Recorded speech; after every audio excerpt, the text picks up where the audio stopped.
Are psychiatric drugs dragging you or a loved one down? Not really, but apparently TrueHope.com has all the answers.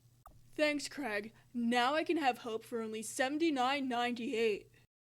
True Hope claims that, quote, research is showing that mental health issues are due to nutritional deficiencies.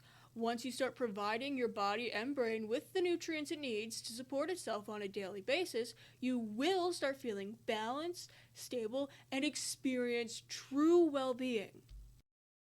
It's supposedly, quote, been proven effective in reducing or eliminating the symptoms of bipolar, anxiety, depression, and ADHD, and is still considered to be superior to more than 90% of supplements sold on the market today. In all fairness, it does link to a research page with 35 studies. I mean, that's pretty impressive, right? Let's actually take a look at this page, which I'm sure they didn't actually expect anyone to do. The first thing I noticed is that they didn't bother to actually link to the studies they show, and they just copied and pasted the abstract onto their website.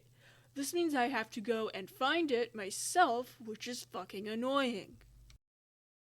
Another thing that immediately jumped out at me was the journal 4 of these research papers came from, the Journal of Alternative and Complementary Medicine, which covers such scientific topics as homeopathy and energy medicine. Peer review means nothing if your peers are quacks. The next issue is that many of these studies don't actually mention the supplement in question, Emplowerplus. They're studying micronutrients in general. So let's narrow it down to the papers that actually studied Empowerplus. This leaves us with 6. But since one of them is from the Journal of Alternative and Complementary Medicine, we actually have 5. And by that, I mean we have 3 because 2 of them aren't actually studies. One is a letter to the editor of the Journal of Clinical Psychiatry, and the other is just a commentary on a different study. So, let's look at these 3 studies.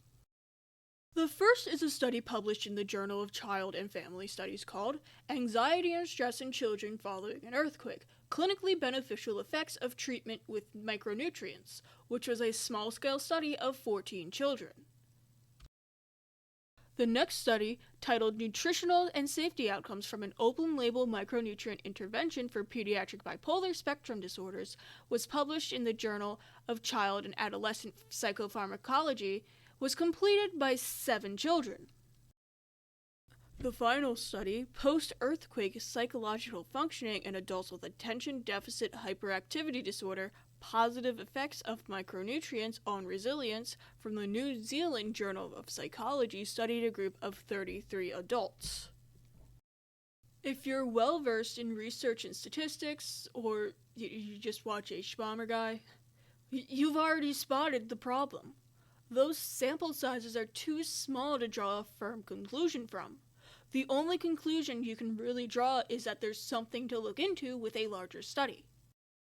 So, sorry Craig, but this does not, quote, have the answers.